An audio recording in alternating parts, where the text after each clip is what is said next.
Hi అండి, అందరికీ నమస్కారం. Welcome to my YouTube channel. ఈ వీడియోలో పెన్షన్లకి రూల్స్ అండి. ఇలా చేశారంటే భారీగా నష్టపోతారు. సో ఎలా చేయాలి, ఏం చేయకూడదు అన్న పూర్తి వివరాలు అయితే ఈ వీడియోలో తెలుసుకుందాం.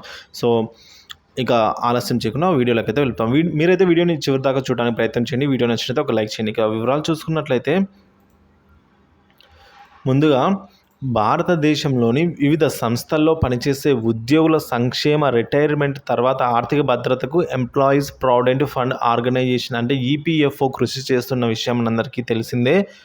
ఒక్క మాటలో చెప్పాలంటే ఈపీఎఫ్ఓ పదవీ విరమణ కోసం పొదుపును ప్రోత్సహిస్తూ ఉద్యోగుల ఆర్థిక భవిష్య నిధిని సురక్షితం చేస్తూ ఉంది. సో అయితే మారుతున్న పరిస్థితులకు తగ్గట్టుగా సంస్థ ఎప్పటికప్పుడు తన యొక్క కొత్త నియమ నిబంధనలను ప్రవేశపెడుతుంది. అంటే తనకు తనగా అప్డేట్ అవుతూ ఉంది.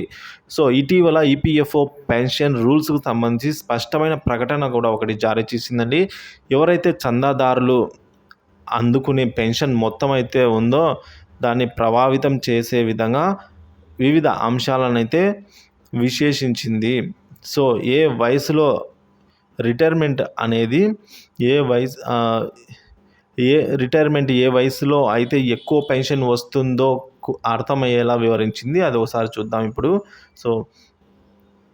ఇప్పుడు న్యూ రూల్స్ ప్రకారము ఈపీఎఫ్ఓ స్కీమ్లో కనీసం 10 సంవత్సరాల కాంట్రిబ్యూషన్ చేసిన ఉద్యోగి 58 ఏళ్ల వయసు వచ్చిన తర్వాత నెలవారీ పెన్షన్కు అర్హులవుతారండి. సో అయితే 60 ఏళ్ళ తర్వాత పెన్షన్ అందుకునే ఆప్షన్ ఎంచుకుంటే వారికి అందే పెన్షన్ మొత్తం సుమారుగా 8% అయితే పెరుగుతుంది. సో కనీసం 10 సంవత్సరాలు కాంట్రిబ్యూషన్ చేసిన ఉద్యోగి అండి 58 ఏళ్ళ వయసు వచ్చిన తర్వాత పెన్షన్ అర్హులవుతారు. కాబట్టి 60 ఏళ్ళ తర్వాత పెన్షన్ అందుకునే ఆప్షన్ అందుకుంటారు. కాబట్టి పెన్షన్ మొత్తం 8% అయితే పెరగడం జరుగుతుంది. అంటే ఇంట్రెస్ట్ అండి దానిపైన.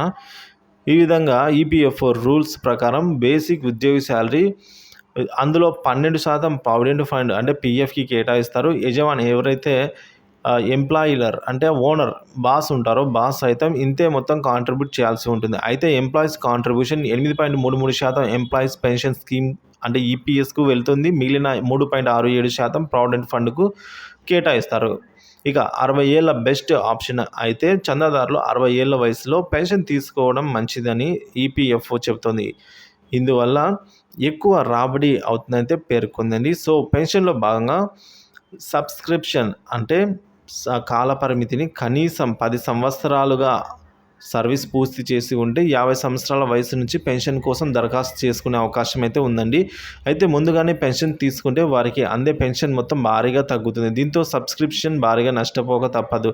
చందాదారుడు 58 ఏళ్ళు నిండక ముందే పెన్షన్ విత్డ్రా చేసుకుంటే ప్రతి సంవత్సరం పెన్షన్లో 4% తగ్గిపోతుంది. ఉదాహరణకు ఒక సబ్స్క్రైబర్ ఎవరైతే ఈపీఎఫ్ఓ చందాదారు ఉంటారో వారు 50 సంవత్సరాల వయసులో పెన్షన్ ఆప్షన్ ఎంచుకుంటే వారి బేసిక్ పెన్షన్ అమౌంట్లో 92 అంటే 100లో -8% మాత్రమే పొందుతారండి. 92% మాత్రమే పొందుతారు. అంటే 2 ఏళ్ళు ముందుగానే పెన్షన్ తీసుకున్నారు కాబట్టి సంవత్సరానికి 4% చొప్పున మొత్తం 8% అక్కడ కట్ అయిపోతుంది.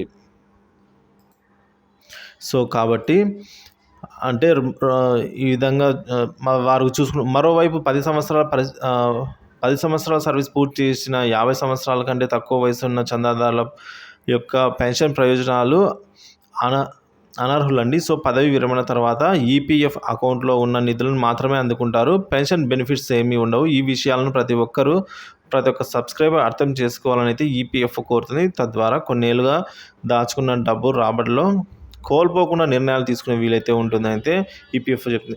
సో ఈపీఎఫ్ మొత్తానికి ఏం చెప్తుందంటే మీరు కనుక 58 సంవత్సరాల్లో అంటే కనీసం 10 ఏళ్ళ సర్వీస్ నుండి మీ వయసు 58లో ఉంటే సో అప్పుడు మీరు విత్డ్రా చేసుకున్నప్పుడు ఒక ఇయర్కి 4% చొప్పున కట్ అవుతుంది. సో ఆ విధంగా మీరు 8% కట్ అవుతుంది. సో 92% పెన్షన్ తీసుకుంటారు. సో కాబట్టి ఈ మొత్తం ఏదైతే కాలపరిమితి 60 ఏళ్ళు ఉంటో అప్పుడు తీసుకోవడం బెస్ట్ అని అయితే చెప్తూ ఉన్నారండి. లేదు మధ్యలోనే అంతకు ముందే తీసుకుంటే పెన్షన్ అయితే వర్తించదు. ఏదైతే వారి అమౌంట్ ఉందో దానికి ఇంట్రెస్ట్ కలిపేస్తే ఇవ్వడం జరుగుతుంది. సో ఈ విధంగా ఎప్పటికప్పుడు ఈపీఎఫ్ఓ అనేది తన రూల్స్ను అప్డేట్ చేసుకుంటూ అయితే అప్డేట్ అవుతూ ఉంటుంది.